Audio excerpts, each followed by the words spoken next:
Assalamu alaikum rahmatullahi wa barakatuhu. I hope you're all well. Inshallah, I'll be sharing with you today my reflections on just 4 of the Quran. Bismillah ar-Rahman ar-Rahim. Rabbi shrah li sadri wa yassir li amri wa halul uqdatan min lisani yafqahu qawli. Any khair that comes out of this is from Allah subhanahu wa ta'ala alone, and I hope you can forgive me for any shortcomings, inshallah. So, we're going to talk about just a few key points and sound bites from just 4 of the Quran.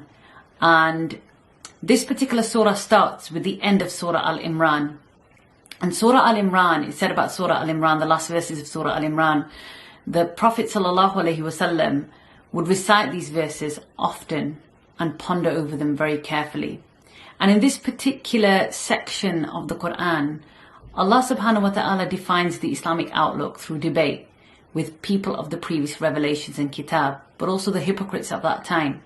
And it clarifies and it removes all of the misconceptions and really provides clarity for the believers by affirming that whoever believes in Allah subhanahu wa ta'ala and holds onto and lives by what Allah subhanahu wa ta'ala has prescribed and legislated will be guided to the Siratul Mustaqim.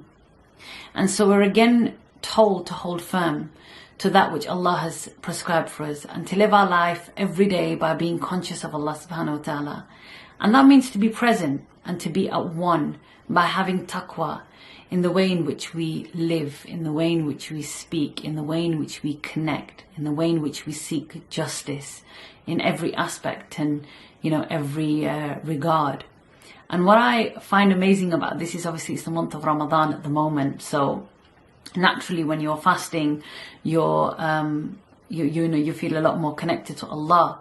But this is something that we should be in this state, all year round, all the time. We should live our lives trying to attain and in our God consciousness in everything that we do and being as close to God consciousness, seeking the pleasure of Allah all times.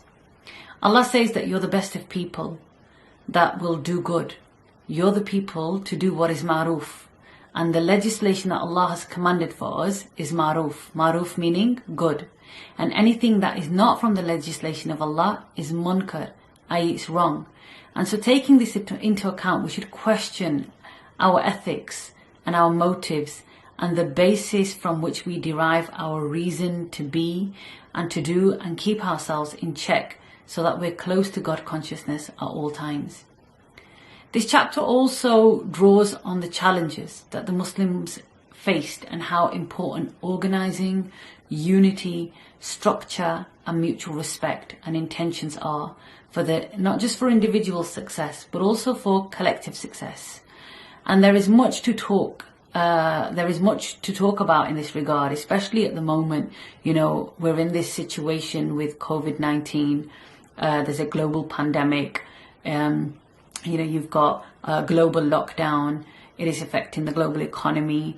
People are talking about many challenges that the world is facing, is facing. And, there's no doubt, subhanAllah, that the Quran remains a comprehensive constitution for the Muslim community. And not just for the Muslim community, in fact, for the whole of mankind. And that is more relevant now than ever. At this time where people are searching and looking for guidance, we should be promoting that and propagating that message, inshallah. The final part of this juz actually goes into the beginning of Surah An-Nisa. And Surah An-Nisa was revealed after the Battle of Uhud. So it addresses many of the issues that were brought to surface at that particular time. And it goes into the mu'amalat, i.e. the day-to-day dealings of life. And it's quite profound because its interconnectedness really provides for us the code of conduct in a very profound way.